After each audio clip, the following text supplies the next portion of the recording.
we will continue our discussion on camera geometry. In the previous lecture, we discussed the form of a general projective camera. So, there is a projection matrix which maps a 3-dimensional coordinate point to a 2-dimensional image point, and in the projective space we can represent them as in this form. So, the projection camera would be these are the different kinds of representation of the projection matrix.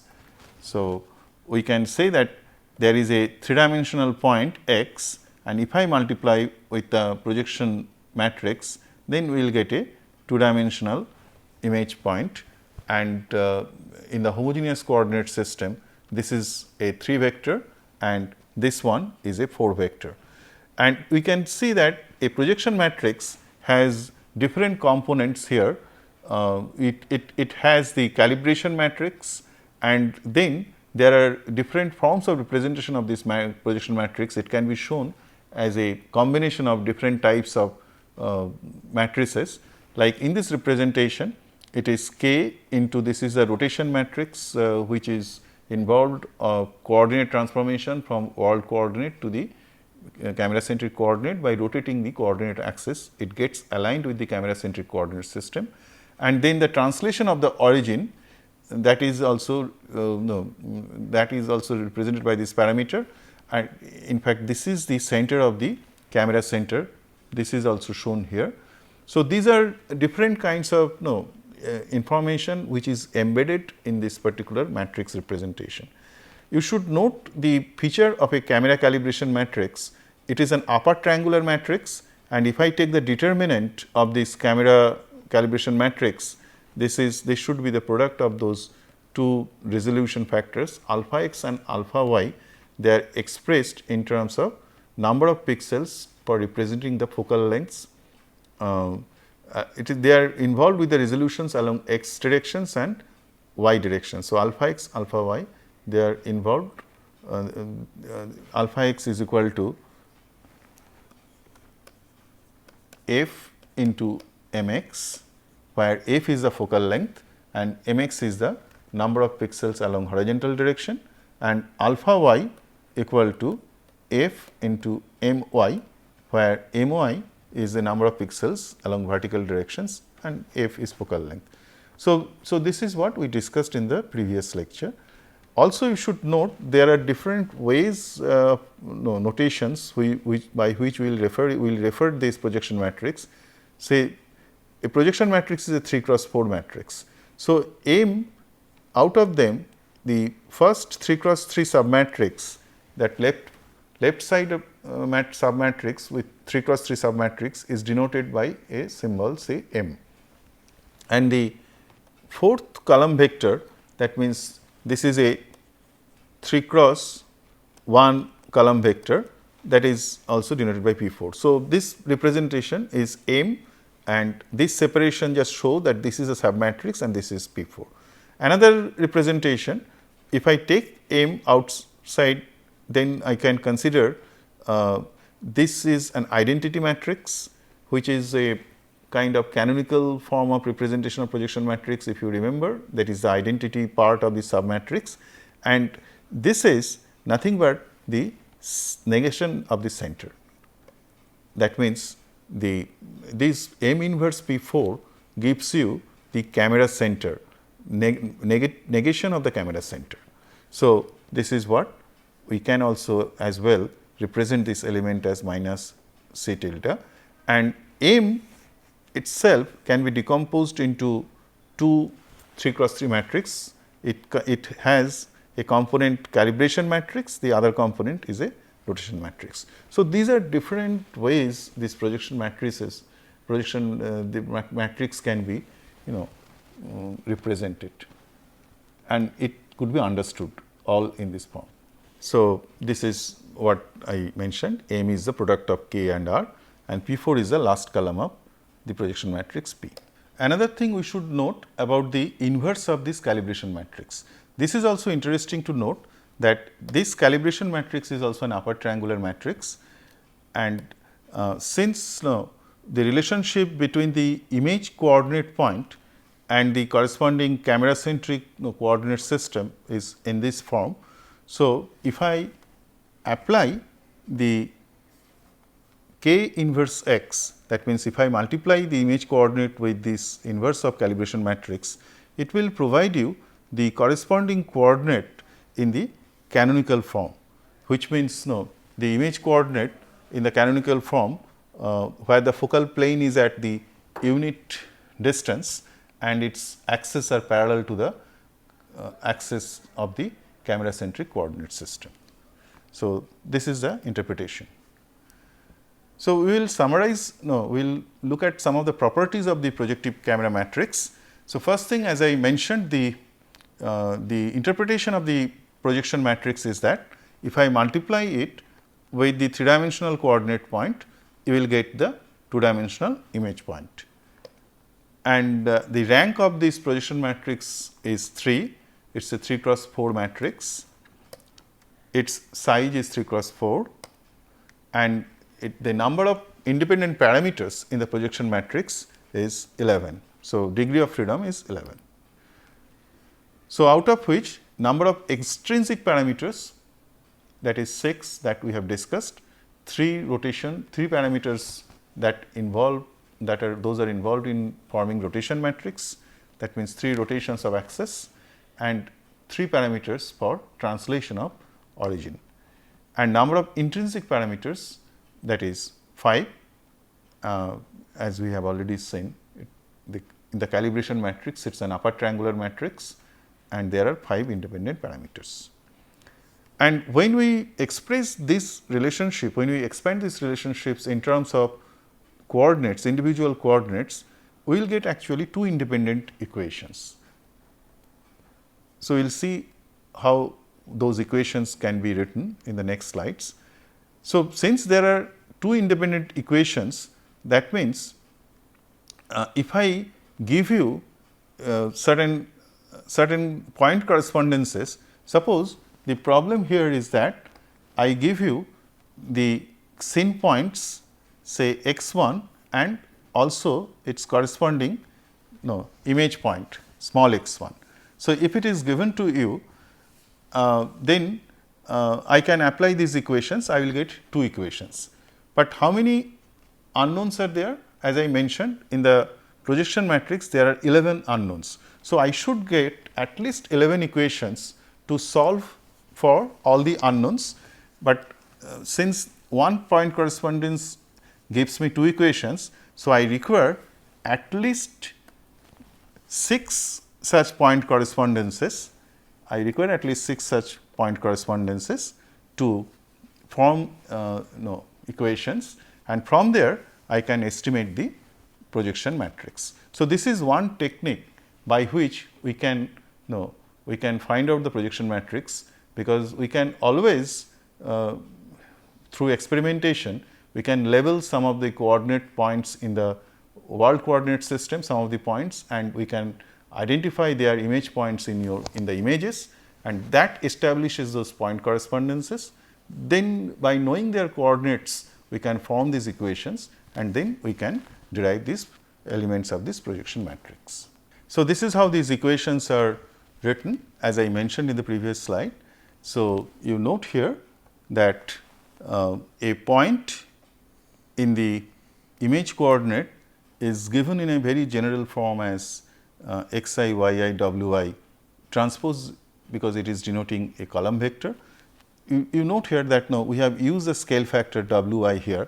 So, which means that this xy is not exactly the observed image coordinate, because there the scale factor has to be 1. But theoretically I can express an image coordinate using this scale factor in the projective space. So, if I apply the projection matrix, if I multiply an image coordinate point with this projection matrix, I will get a point in the 2-dimensional projective space, and that is how in this form. So, the problem here is that if I apply simple equation, then because of the scale factor, that equality will not, that equation will be difficult to write, right. So, we cannot simply equate the scales of this and this. So, those are equated in terms of the after the scale adjustment, those coordinates are their equivalence is established. So, instead of that we can consider them as vectors, and these vectors, so their directions are to be same, because you know that the proportionate scaling does not change the direction of a vector. So, if I consider, since they are equivalent, they are equal. So,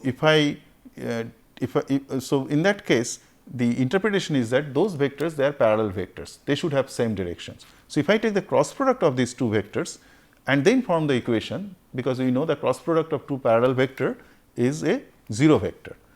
So, we will perform this cross product, and if we perform this cross product, then we can write this, we can derive these equations. So, let me find out, let me see that how this representation is possible. So, let us consider a representation of the projection matrix in this form, which means I will be considering now I will be considering the row vectors instead of column vector representations. And because there are 3 rows, so we have here, see, first row is represented by R1, second row is represented by R2, and third row is represented by R3. I have used the transpose operations just to denote that in my actual representation these are all column vectors, but since they are rows, so I have to apply transpose to those column vectors, right. So, now if I perform P x y, so the operation P x I will give me the corresponding operation, will give me R1 transpose xi, then R2 transpose xi, and then R3 transpose xi. So, this is the column vector that we will get from this operation. So, you note that each one R1 transpose xi, since R1 is a, so what is the dimension of R1? Our dimension of R1 is 4 cross 1, because it is a row vector. So, each row is a 4 dimensional vector. And what is the dimension of xi? Dimension of xi is also 4 cross 1. So, R1 transpose xi will give you a scalar value, R2 transpose xi will give you a scalar value, and R3 transpose xi will give you a scalar value. So, finally, you will get a, in this form you will get a 3 cross 1 column vector, right. And xi is represented in this way, xi, yi, wi, and if I take the cross product of these two, as we did earlier in our first few lectures, to get the cross product, we can write it as R1 transpose xi, this is R2 transpose xi, and this is R3 transpose xi, and then xi, this is small xi, yi, and wi. So, if I expand in this form, so you will get a vector R2 transpose xi wi into R2 transpose xi minus yi into R3 transpose xi, this is I, plus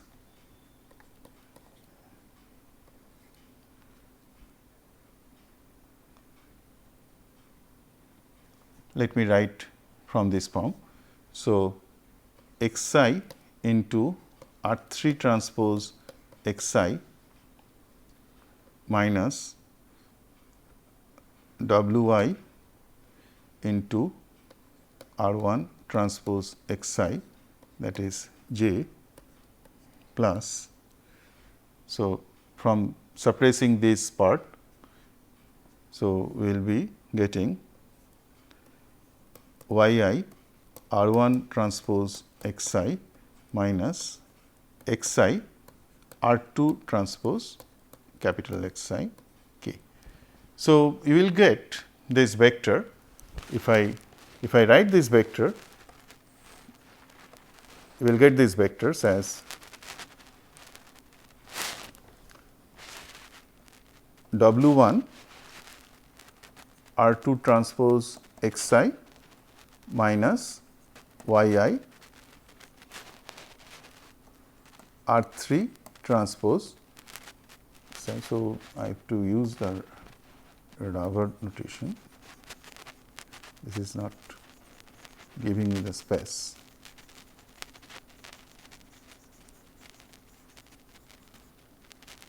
I can start again. So, W1 R2 transpose Xi and then Yi R3 transpose Xi. So, this is the first component and other components, and then that is equal to 0 0 0. So, you see that this is equated with this equation, and which are unknown here? Here unknown is R2 and R3. So, these are the unknown quantity, because those are going to be estimated. Now, this equation is written in this form. If you note the first row, you see it involves R2 and R3. So, it involves R2 and R3. Since it does not involve R1, so this is multiplied by a 0 vector. So, you see that 0 transpose here, it is a 1 cross 3 0 vector. So, this is multiplied with R1, which is 0, minus Wi R2 into Xi transpose. So, now since in my representation I am representing the rows as a column vector, I will express all of them as a transpose operation. So, it is W1 Xi transpose. So, I will take it as a transpose operation. So, it will be W1 Xi transpose R2 minus Yi Xi transpose R3. So, those equations. So, in this way the first equation is formed.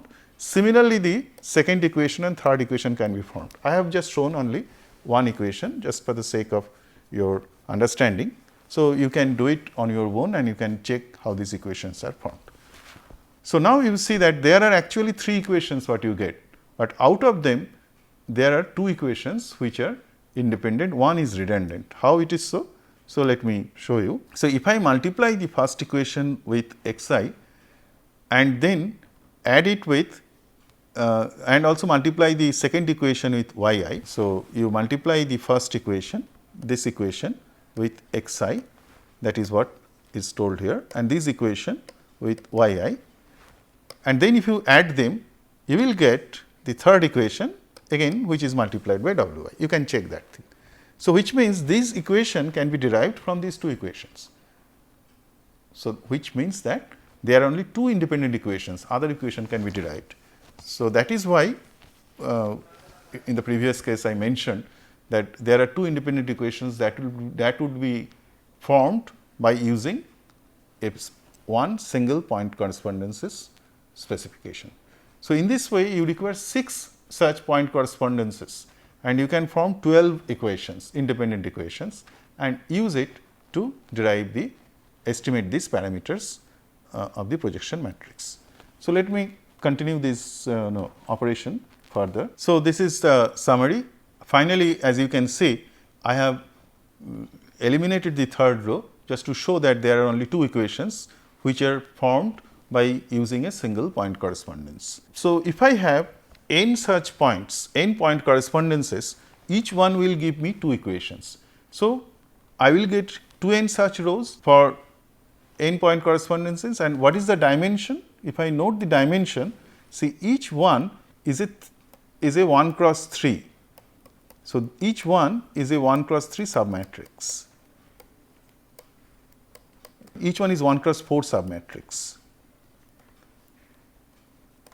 because number of elements here, since it is a projection matrix, number of elements is 12 cross 1. Okay. So, you will get in this case the total dimension here, number of column is equal to 12, and this was 2 rows for n point correspondences. So, you expect it should be 2n cross 12, that should be the dimension of the matrix. So, you will get the equations in this form. So, we will represent the corresponding matrix as A. This matrix, if I stack all these rows, then we call this matrix as A, which is of dimension 2n cross 12, and each row is multiplied by this elements of the projection matrix, which are represented by their row vectors R 1, R 2, R 3, which is also of dimension 12 cross 1, and each point correspondence will give you 2 equations. So, finally, there would be this would be 2n cross 1. So, this is a 0 column vector. So, this is the interpretation of this matrix representation of the linear equations in the matrix form. So, there are actually 2n number of linear equations when you get n point correspondences. So, as you understand that you have more number of equations than the number of unknowns. So, you have to apply a least square error technique, what we did earlier for estimation of homography also, and in this case it is a set of homogeneous equations. These linear equations, they form a set of homogeneous linear equations. So, the standard technique is that we need to minimize this objective function, given that it is a norm of A P. A is this corresponding matrix, A is the same matrix which is derived from the point correspondences, and P is your solution, that means the elements of the projection matrix, which is represented in the form of this. That means, all row vectors are concatenated one by one from the starting from its first row to third row, and that gives a 12 dimensional vector. So, we have to minimize this norm, and since this solution is in the projective space, and if I take a scaled vector also, it is also the solution. So, we would put a constraint on this minimization, that norm of this vector should be equal to 1. So, this is once again the corresponding problem formulation for solving this particular problem for estimation of projective matrix, and we have seen the same formulation for the estimation of homography matrix. The same techniques we can use, that is the direct linear transformation techniques, by using either least square error estimation by considering one of the scale, one of the element of the projection matrix or of the vector is by setting it to some value, and then we can solve it in the form of a non-homogeneous equations by using least square error technique, or you can consider by finding out the eigenvectors of A transpose A and taking the vector corresponding to the minimum eigenvalue. So, this we have already discussed in the previous class. So, let me now consider that once you have this projective camera matrix, then what are the properties and what are the information that you can get by exploiting these properties. So, we will be discussing those things. So, as we have discussed that projection matrix can be represented in different ways. So, one of the representation is that it could be two submatrices, one is of 3 cross 3 M, the other one is a column vector 3 cross 1, and the notation we use for 3 cross 3 submatrix is M, the other one is P 4, or we can represent it as a set of 4 column vectors. That means, first column vector, second, third, fourth, that is each one is a submatrix of 3 cross 1, or we can consider as a stack of rows, where each row is of 4 cross 1 submatrix. So, this is how we can represent a projection matrix with these notations, and using these notations we can relate these parameters to different types of imaging points. So, or different types of geometric points. So, first thing is the camera center. We have already established this relation that camera center, we know from the projection geometry that camera center is a singular point. That means, if I would like to take the image of the camera center, you will not be able to form an image. You cannot form a ray connecting to the same point itself.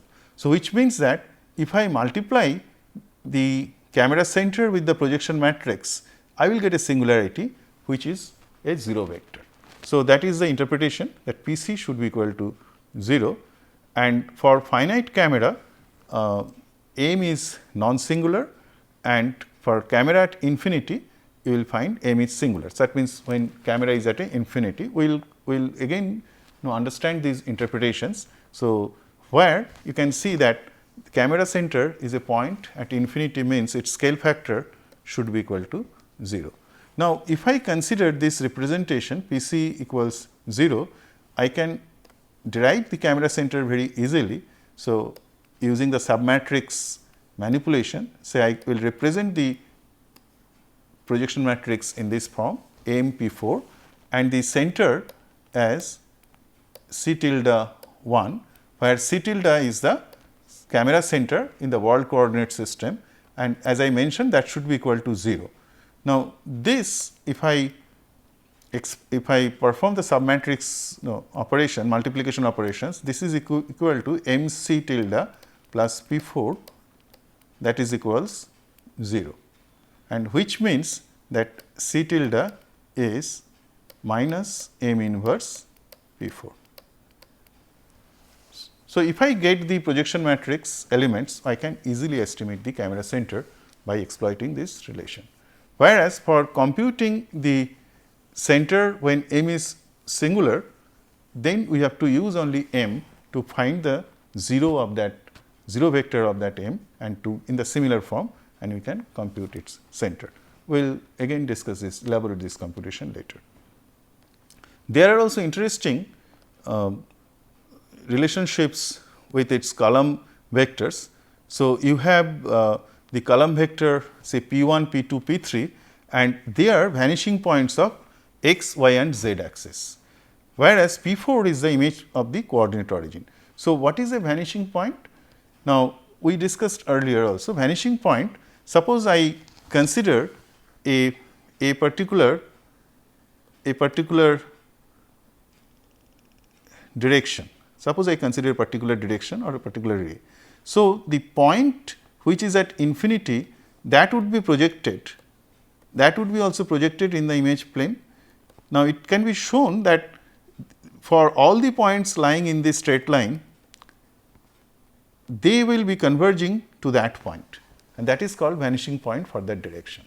So, what you need to do, simply this representation, this point representation would be, the direction is given by the vector d. So, we can represent this point as d 0. You note that d is a vector, d is a vector, it is a 3 cross 1 element, d is a vector.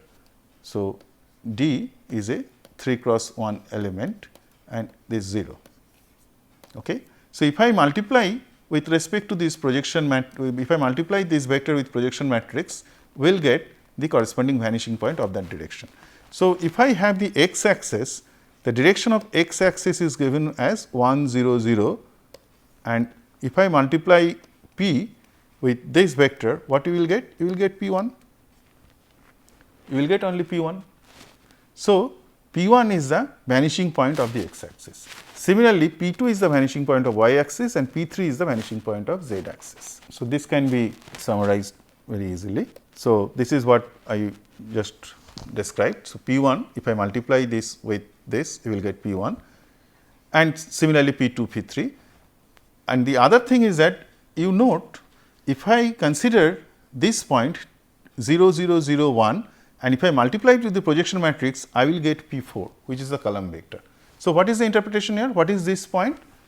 Note here, this point, this part is the origin of the world coordinate system, because this is a 0 0 coordinate system, 0 0 0, and this is the scale factor, standard representation of any point in the homogeneous coordinate space. So, this point is nothing but the origin of the world coordinate system. So, if I take the image of the origin of the world coordinate system, I will get the column vector p 4, which means p 4 is the image of that coordinate origin. So, with this let me stop here for this lecture, and then I will continue once again this topic in the next lecture. Thank you very much.